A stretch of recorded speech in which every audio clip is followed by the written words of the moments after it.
Nanded जुनूब assembly हलके से मजलिस के उम्मीदवार सैयद मोइन की इंतखाबी मुहिम जोरों शोर से जारी है। रोजाना शहर के मुख्तलिफ इलाकों में पैदल दौरे किए जा रहे हैं और घर घर जाकर आवाम से मुलाकातें की जा रही है, जिससे मजलिस के हक में वोट देने की अपील की जा रही है। पार्टी के एमएलए कौसर मोहिउद्दीन की क़यादत में सैयद मोइन का काफिला नांदेड़ जुनूब असम्बली हलके के अरब गली और पीली बिल्डिंग के अतराफ के इलाकों में पहुंचा। मकामी लोगों ने घरों से निकलकर सैयद मोइन का पुरजोश इस्तकबाल किया और उनकी गुलपोशी की। उन्हें इंतखाब में हिस्सा लेने पर सराहा और यकीन दिलाया कि 20 नवंबर को होने वाले पोलिंग में मजलिस के हक में वोट देकर इन्हें भारी अक्सरियत से कामयाब बनाएंगे। इस मौके पर मकामी अफराद ने अपने इलाकों के बुनियादी मसाइल भी सैयद मोइन के सामने रखे और उनके हल की दरख्वास्त की। सैयद मोइन ने मसाइल को गौर से सुना और यकीन दिलाया कि मुंतखब होने के बाद वो इन मसाइल को तरजीह बुनियाद पर हल करेंगे। काफिले में नौजवानों की बड़ी तादाद मौजूद थी। रात के वक्त अरब गली में एक बड़े इंतखाबी जलसे का इनेकाद किया गया, जिसमें मजलिस के एमएलए कौसर मोहिउद्दीन, पार्टी के मराठवाड़ा सदर फिरोज खान लाला, जिला सदर मिर्जा अमजद बेग और हैदराबाद के मजलिसी कारपोरेटर्स ने शिरकत की। जलसे में कायदीन ने अवाम से सैयद मोइन को कामयाब बनाने की दरख्वास्त की। उन्होंने कहा कि मुखालिफ पार्टियां मजलिस को बदनाम करने की कोशिश कर रही है, हालांकि मजलिस मुसलमानों की नुमाइंदगी और हुकूक के लिए मैदान में आई है। उन्होंने हैदराबाद में मजलिस के कामयाब किरदार का हवाला देते हुए कहा कि मजलिस ने वहाँ मुसलमानों की तालीम और रोज़गार के लिए काबिल कदर काम किए हैं और इसी तर्ज पर महाराष्ट्र के मुसलमानों की मदद करने का इरादा रखती है। सैयद मोइन ने कांग्रेस के जलसे में शरीक होने वाले शायर और राज्यसभा के रुकन इमरान प्रताप गढ़ी की तनकीदों का भी भरपूर जवाब दिया। उन्होंने याद दिलाया कि नांदेड़ शुमाल में मजलिस में अपने उम्मीदवार को खड़ा नहीं किया, ये मजलिस की तरफ से कुर्बानी थी जिसका मुस्बित जवाब मिलना चाहिए था। उन्होंने तंबीह की कि अगर कांग्रेस ने नांदेड़ जुनूब में मजलिस पर तनकीद के लिए किसी को बुलाया तो मजलिस भी नांदेड़ शुमाल में कांग्रेस के खिलाफ माहौल बनाने में पीछे नहीं हटेगी। फिरोज खान लाला ने भी खिताब करते हुए मजलिस पर की जाने वाली तनकीदों का जवाब दिया और कहा कि तनकीद करने वालों को पहले अपने गिरेबान में झांकना चाहिए। जलसे में अवाम की बड़ी तादाद ने शिरकत की, जिससे जलसे की कामयाबी और मजलिस के हक में अवामी हिमायत वाज़ेह तौर पर नजर आ रही थी। और अब्दुल सत्तार साहब जो उत्तर के कैंडिडेट है, उम्मीदवार है, उनसे भी कहना चाहता हूं, ये जो गवैये और ये आ रहे हैं तो थोड़ा समझा बुझा के लाओ। ये दक्षिण है, ये साउथ है।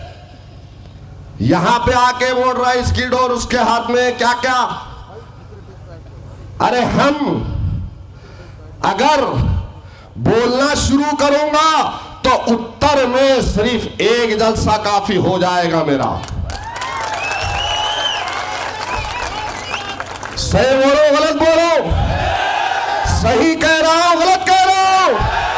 अरे मौका मजलिस ने दिया, कुर्बानी मजलिस ने दी। फिरोज लाला ने 42-43 हजार वोट वहां से लिए थे, हबीब बागवान ने 35,000 वोट दिए थे। लेकिन अब्दुल सत्तार साहब, एहसान का बदला एहसान फरामोशी से मत चुकाओ, एहसान का बदला एहसान पे चुकाओ। स्कूल आ रहे दक्षिण में नहीं लाना, ये आखिरी मर्तबा कह रहा हूं। कोई गवैया, कोई टकला यहां पे नहीं आना दक्षिण में, वरना अभी दो दूल्हे भाई आने वाले उत्तर में सवाल लूंगा। मौका किसने दिया? कौन दिया? मजलिस ने मौका दिया, हमने मौका दिया।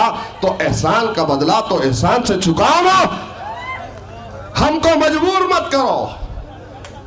हमने अभी तक नहीं बोला, आगाज तुमने किया है, अंजाम हम पहुंचा सकते हैं अंजाम तक तुमको। मजलिस की फितरत में मेरे भाई नहीं है, हम किसी को छेड़ते नहीं है, और कोई छेड़ता है, कोई छेड़ता है तो जुबैर भाई भी बोल रहे माशाअल्लाह, छेड़ने वाले को मजलिस छोड़ती नहीं है।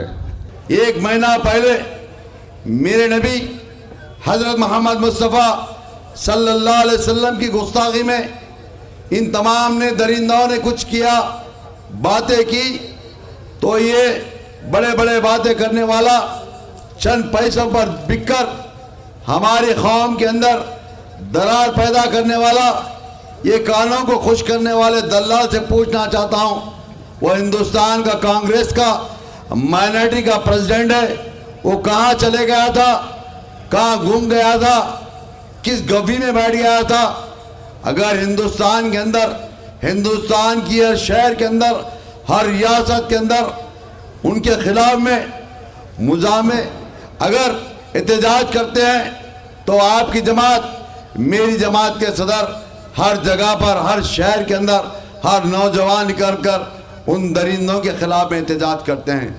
मगर ये दलाल लोगों के कानों को पैसे लेकर लोगों के कानों को खुश करने वाला ये दलाल, वो कभी दुबई चले आता, अगर यहाँ पर कुछ मसला आ जाता राज्यसभा में या लोकसभा के अंदर, कोई हुकूमत की जानिब से मुसलमानों के खिलाफ में कोई बिल लाया था, तो ये दलाल नहीं रहते, चाहे वो कांग्रेस के हो या राष्ट्रवादी के हो या समाजवादी के हो या अजीत पवार के हो।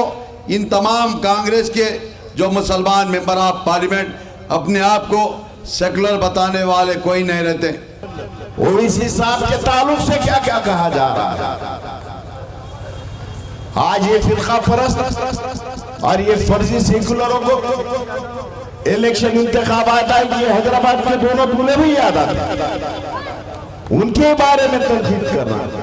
अरे उनके कुर्बानियों को देखो नौजवान, गुज़िश्ता दिनों के अंदर 1, 2, 3 बार नहीं, कई बार बैरिस्टर असदुद्दीन ओवैसी साहब के घर पे हमले किए गए। 40 कदम की दूरी पर ही पुलिस स्टेशन है, मगर आज तक आरोपी नहीं मिल रहे। वो बस नहीं हुआ उनको जालिमों को, तो उनकी गाड़ी पे गोलियां मारने का काम किया गया है, फायरिंग की गई है। ये तुमको हमको समझना पड़ेगा कि एक क़ियादत जो हैदराबाद से निकल के पूरे भारत की मजलूमों की जो आवाज बन रही है, उसको हटाने की कैसी कैसी कोशिशें कर रहे हैं।